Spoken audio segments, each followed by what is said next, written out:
Houston as they get ready to face the Jags today at NRG Stadium. J.J. Watt and company looking to give that community a much-needed distraction in the aftermath of Harvey, and no doubt he will get an incredible reception by the home fans today.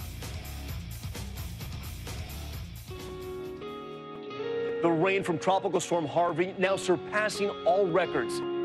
It's very tough to watch your city get hit by such a bad storm and not be there to help. So what I do want to do is I want to start a fundraiser. J.J. Watt, just incredible what he's doing right now. Response has been enormous. Just passed the $1 million mark. We just passed $4 million, $10 million, just passed the $15 million, $20 million mark. It's so incredible to see everybody out here. It's so much bigger than any season, any sack, any touchdown. You know, football's a game. This is humanity. This is life.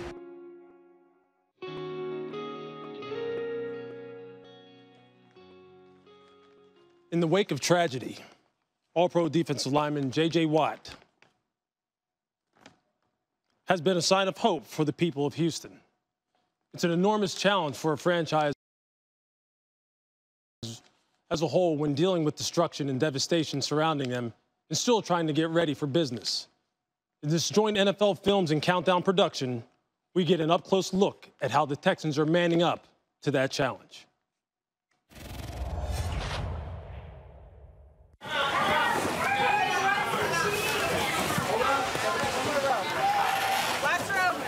Just want to give you a quick update of where we're at.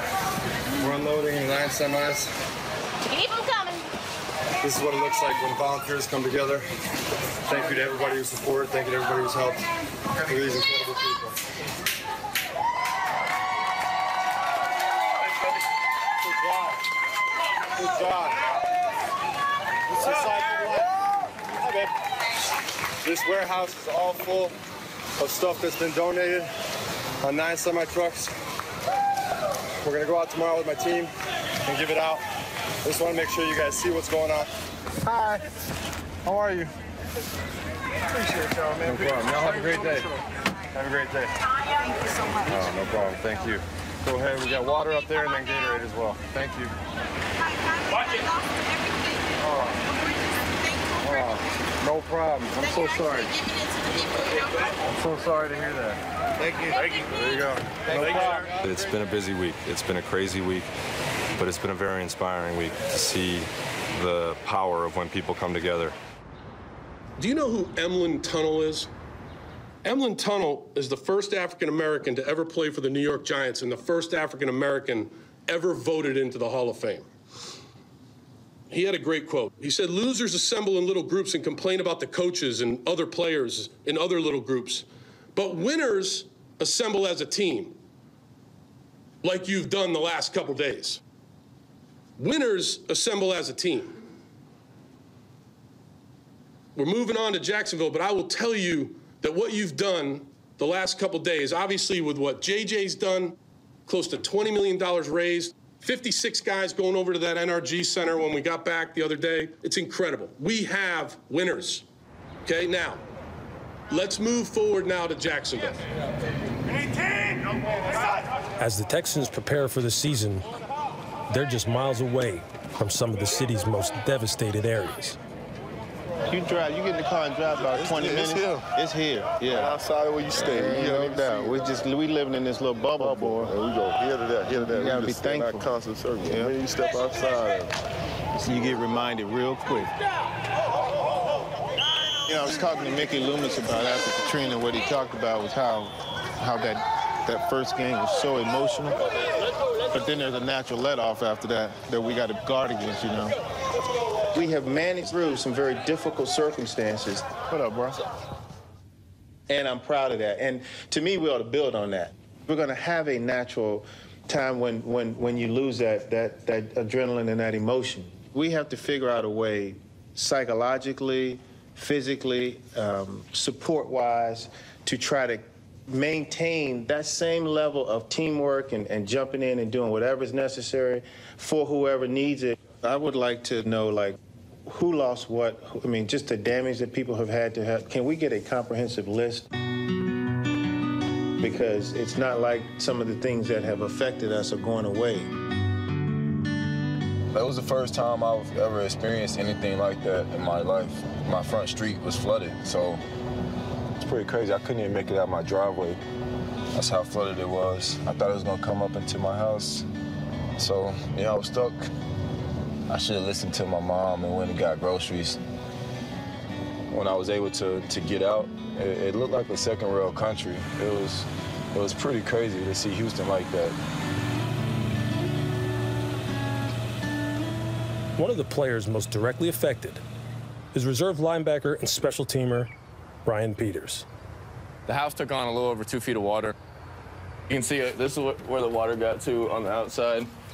Inside, everything is gone for the most part. The entire floor is warped. Obviously, water came in from underneath as well. Some stuff in the drawers got ruined. The furniture got ruined, but like you can see, these are collapsing for the most part. There's still water in this drawer, so you can tell how high it got. This is all the furniture that survived. For Brian Peters and the Texans, their football lives go on as scheduled. Here we go, in the huddle, let's go. 7-on-7, red area, offense is up. Go, go, take what they give you. Good job, Tom. This is what it's gonna be. That's right. There is a season ahead. Good read, here we go. In the huddle. Throughout the year, the Texans will be forced to balance football dreams with human reality. We all know that this is so much bigger than football. But if we can step on that football field and for 3 hours give these people a reason to be distracted from everything that happened and all the demolition that just went on, and we can put a smile on their face by playing as hard as we possibly can and winning a game for them, then that's what we're going to do. I think for a lot of us who haven't seen it up close, it still doesn't even feel real. Just picturing Houston in that way. And I'm wondering from you guys, how do you play football? How do you focus on football when that's just, I mean, you heard Rick Smith talking about it, just right down the street. How do you do it? Yeah. Well, I think that as much as involvement as players that we have in the community, you see J.J. Watt, you see the GM, you see the Houston Texans, they felt so part of that city. Yeah. Like you said, it's just not football. And one thing that I took from that is Billy O'Brien was talking about losers and winners. I remember over the last month, we've had a lot of losers in our country out here protesting racism, doing a lot of negative stuff that puts a lot of bad shame on our country. But when you see the things that J.J. Watt is doing, bringing winners together, you know, bringing community, to bring a whole state together. Me personally, there's a basketball player by the name of Steven Jackson that played in the NBA. He reached out on social media from Port Arthur, Texas, and was talking about Houston, Texas is a big city, and there are some surrounding cities that may not be able to receive the aid that they may need. So Steven Jackson, this your boy Randy Moss, you said that you wanted some cleaning supplies, brooms, mops. It's on its way, dog. Y'all stay tuned, man. That's awesome. Well, it's great that people are finding solutions, too. And, you know, J.J. Watt talked about, hey, if we can make this a distraction for the city of Houston, but it's a distraction for these, it's therapeutic for these players as well and these coaches, because they're affected. That 3 hours that you're out there on Sunday playing, I remember after 9/11, we all do, you know, they canceled football for a year, and then that, you know, that first game back. I remember, you know, for the national anthem, Ricky Waters is a couple guys away from me, just crying, the emotion, the passion. Like, this is a great opportunity. These players are looking forward to this game, much like the fans of Houston are. And, you know, I think that's just seeing how the Texans have handled this has been awesome. Very proud of them. Very proud to be a former NFL player watching the way that these guys are doing that. Yeah, and I think, like you said, I mean, they're affected too. I mean, you just watched the backup, linebacker going into his house and seeing how high the water, got in his home. That was real. Yeah, you look at that and you just you wonder how is that even possible? Yeah. You know, but as far as the game is concerned, when you think about it, it's your job. You know, there's a lot of people that are affected by the hurricane. They have to go back to their jobs when they're ready. You know, and they're the same way. They got to go out on that field and do their job. Schefter talked about J.J. Watt getting introduced last and how he's going to get this huge ovation from the crowd there in Houston, obviously. I'm curious what you think. I could see the opposing team today, tip of the cap. Yeah, that's for respect. JJ. Absolutely. That's respect. Bigger than football. Ain't no question. Let me say this, and with the state of Texas, that brought that whole state together. But Wood, you brought it up early in the statements with the state of Florida. Yeah. Tampa Bay Bucks, Miami Dolphins, Jacksonville Jaguars. Oh yeah.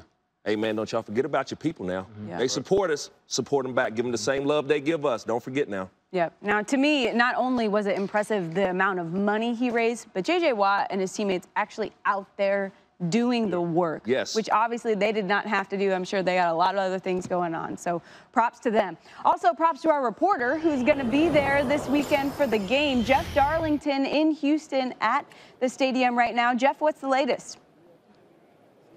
Well, Sam, in the immediate aftermath of Hurricane Harvey, J.J. Watt said that he called Drew Brees to talk to him about his experience with Hurricane Katrina. Watt told me that the one thing that really resonated with him that Brees said was don't underestimate the power of football when it comes to the healing process. Watt told me, of course, he understands that football is not all that important compared to everything that's going on in the community, but he understands that for 3 hours, perhaps, he can put some smiles on the faces of those in attendance. Now, we should also point out that they will be wearing this Houston Strong sticker on their helmets for the entirety of this season to support this community as Watt continues to try to focus his efforts not only on healing the community through his fundraising efforts, but also by healing this community by giving them great performances on the field. Sam? Thanks to Jeff for that. You know who I don't want to be today is Blake Bortles. A motivated Texans defense? No thank you on that.